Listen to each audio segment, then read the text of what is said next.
கர்த்தருடைய பரிசுத்த நாமத்துக்கு ஸ்தோத்திரம்.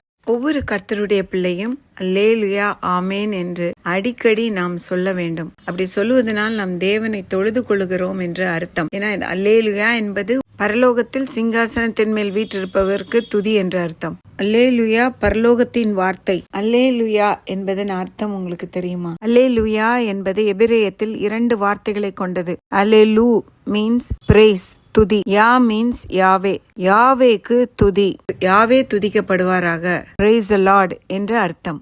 ஆவிக்குரிய துதி, ஸ்பிரிச்சுவல் டிக்ளரேஷன், துதி ஆராதனை or spiritual announcement in heaven. இதை குறித்து வெளிப்படுத்தல் 19 1 முதல் 6 வரை உள்ள வசனங்களில் பார்க்கிறோம். பரலோகத்தில் திரளான ஜனக்கூட்டம் இடுகிற ஆரவாரத்தை கேட்டேன். அப்போஸ்தலனாகிய யோவான் எழுதுகிறார். அவர்கள் அல்லேலுயா ரட்சணியமும் மகிமையும் கனமும் வல்லமையும் நம்முடைய தேவனாகிய கர்த்தருக்கு உரியது, அவருடைய நியாய தீர்ப்புகள் சத்தியம் நீதியுமானவைகள் என்று சொல்லி அவர்கள் ஆர்ப்பரிக்கிறார்கள். அதாவது வர்ஷிப் பண்றாங்க. 24 மூப்பர்களும் 4 ஜீவன்களும் வணக்கமாய் விழுந்த ஆமேன் அல்லேலுயா என்று சொல்லி சிங்காசனத்தின் மேல் வீற்றிருக்கிற தேவனை தொழுது கொள்கிறார்கள்.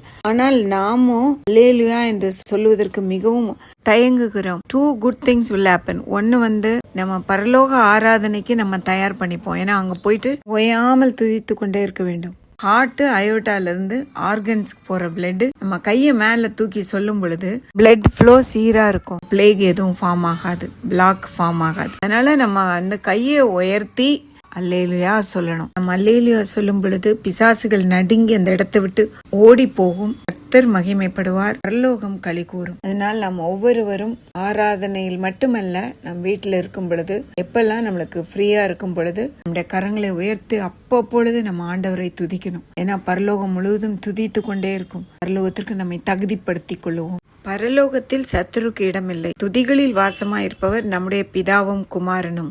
ஆதலால் நான் எங்கு துதி இருக்கிறதோ அங்கு சத்துருக்கு இடமே இல்லை. நீங்கள் இருக்கிற வீடுகளிலே, நீங்கள் இருக்கிற இடங்களிலே, சபைதனிலே எப்பொழுதும் துதித்து கொண்டே இருப்பீர்களானால் அங்கு சத்துருக்கு இடமே இல்லை. சத்துருவினால் வரும் சோதனை, வேதனை, பாவம், மரணம், வியாதி எதுவுமே நம்மை அணுகாது. துதித்து கொண்டே இருங்கள். பரலோகம் உங்களுடைய மத்தியில். சத்துரு நெருங்கவே முடியாது.